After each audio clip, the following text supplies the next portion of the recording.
tenaga dan wang hanya dengan Mitsubishi Electric Starmax Aircon, mudah dibersihkan dan tiada bunyi bising.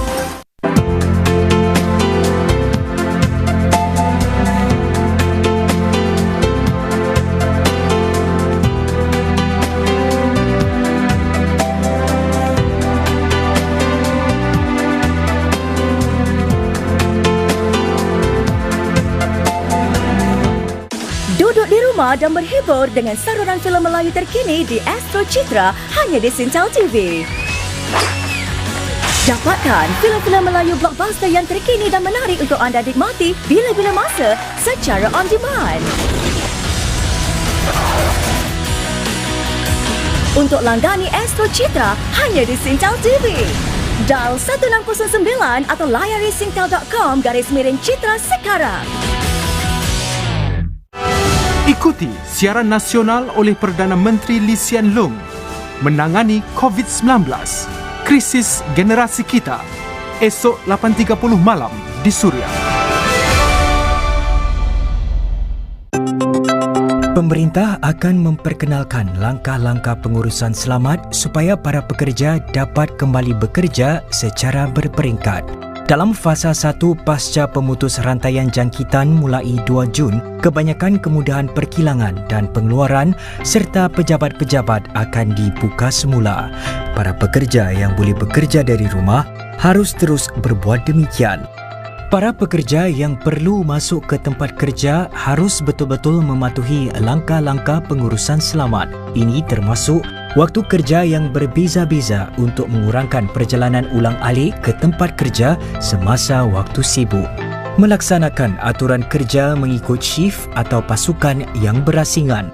Memastikan jarak sekurang-kurangnya 1 meter dari orang lain pada setiap masa, seperti di ruang-ruang yang digunakan ramai orang dan semasa waktu makan, dan menggunakan safe entry untuk daftar masuk dan keluar.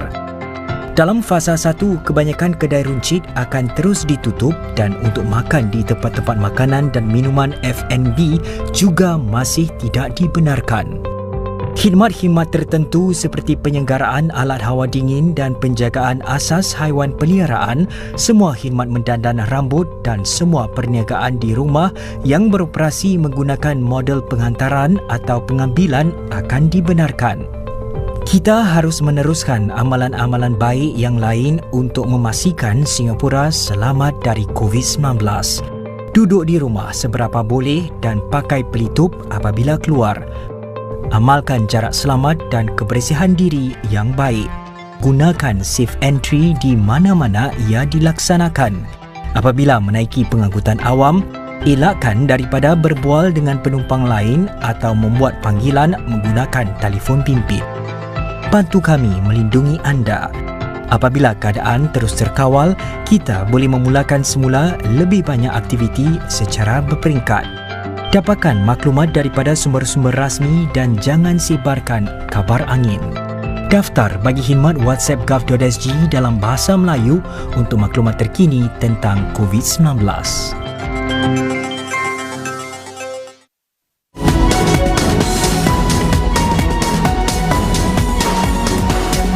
Bertemu kembali.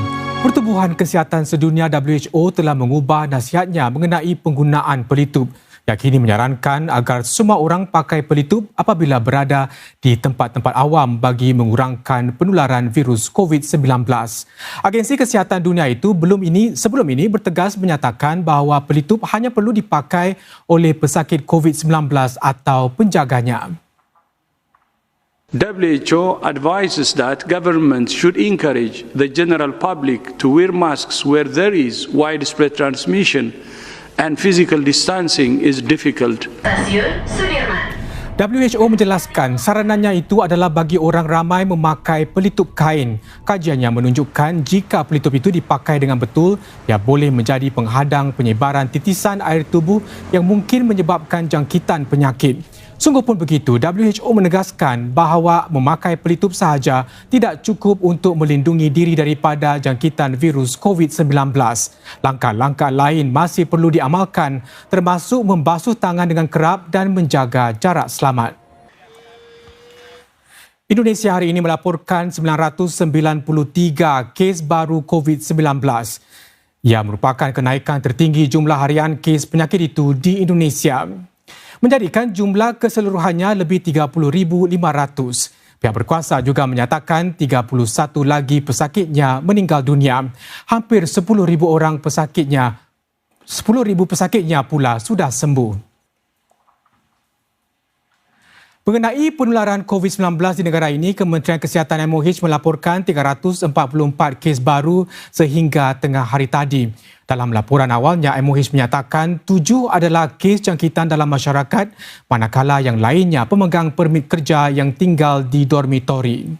Daripada 7 kes jangkitan dalam masyarakat, 3 pesakitnya adalah rakyat atau penduduk tetap negara ini. 4 orang lagi adalah pemegang pas kerja. MOH akan memberikan perinciannya malam ini. Secara keseluruhannya, jumlah kes COVID-19 di negara ini lebih 37,500. Bagaimanapun, sehingga semalam, lebih 24,200 pesakitnya sudah sembuh sepenuhnya. Seorang lelaki berusia 32 tahun maut dalam naas jalan raya di Expressway CTE pagi tadi. Kereta yang dipandu lelaki itu terbabas ke dalam longkang berhampiran susur keluar jalan bahagia yang menghala ke SLE. Pasukan pertahanan awam yang tiba di tempat ini menemui lelaki tersebut terbujur kaku di longkang. Seorang anggota paramedik mengesahkan lelaki itu sudah meninggal dunia. Punca naas masih disiasat. 2 lelaki Sri Lanka dijatuhi hukuman penjara 8 bulan berkaitan kes pasport dan kad pengenalan palsu Singapura. Mereka ditangkap para pegawai ICA di Pusat Pemeriksaan Tuas pada Februari lalu. Dokumen-dokumen palsu itu ditemui di dalam beg Pushparaj Kapil. Kapil 21 tahun mahu menggunakan pasport dan kad pengenalan palsu itu untuk memohon suaka di Kanada. Dia dijatuhi hukuman penjara 8 bulan pada April lalu. Kapil mendapat pasport dan kad pengenalan palsu itu menerusi bantuan Ramachandran Kriso Prasad 32 tahun dari seseorang di Kuala Lumpur. Prasad pula dijatuhi hukuman penjara 8 bulan pada minggu lalu. Anak syarikat ST Engineering Aerospace di Amerika Syarikat menjadi mangsa pencerobohan data pada skala yang besar. Sebuah firma keselamatan siber menyatakan siasatannya menunjukkan sekitar 1.5 terabyte data telah dicuri. Firma keselamatan cyber Cyfirma menyatakan serangan ransomware terhadap syarikat VT San Antonio Aerospace itu mungkin bermula pada bulan Mac lalu. Oleh kerana wang tebusan belum diberikan, data tersebut telah dibocorkan di domain awam. Maklumat itu termasuk perincian kontrak dengan pemerintah-pemerintah, pertubuhan berkaitan dengan pemerintah seperti NASA serta syarikat penerbangan seperti American Airlines. VT San Antonio Aerospace mengesahkan bahawa satu serangan siber ransomware berlaku di dalam rangkaiannya. Menurutnya lagi, ancaman tersebut sudah dapat dibendung dan dipencilkan kepada jumlah terhad operasi komersil ST Engineering di Amerika Syarikat. Ia juga telah mengambil tindakan segera seperti memutuskan hubungan beberapa sistem tertentu daripada rangkaian yang terjejas. Selain itu, ia telah mendapatkan khidmat para penasihat forensik pihak ketiga yang terkemuka untuk melakukan siasatan. Ia juga sudah memaklumkan kepada para pelanggannya yang mungkin terjejas serta pihak penguatkuasa undang-undang. Lebih banyak liputan menyusul selepas ini. Antaranya, kita lihat bagaimana sebuah keluarga besar atur kunjungan beraya ke rumah orang tua dalam tahap pertama berakhirnya circuit breaker.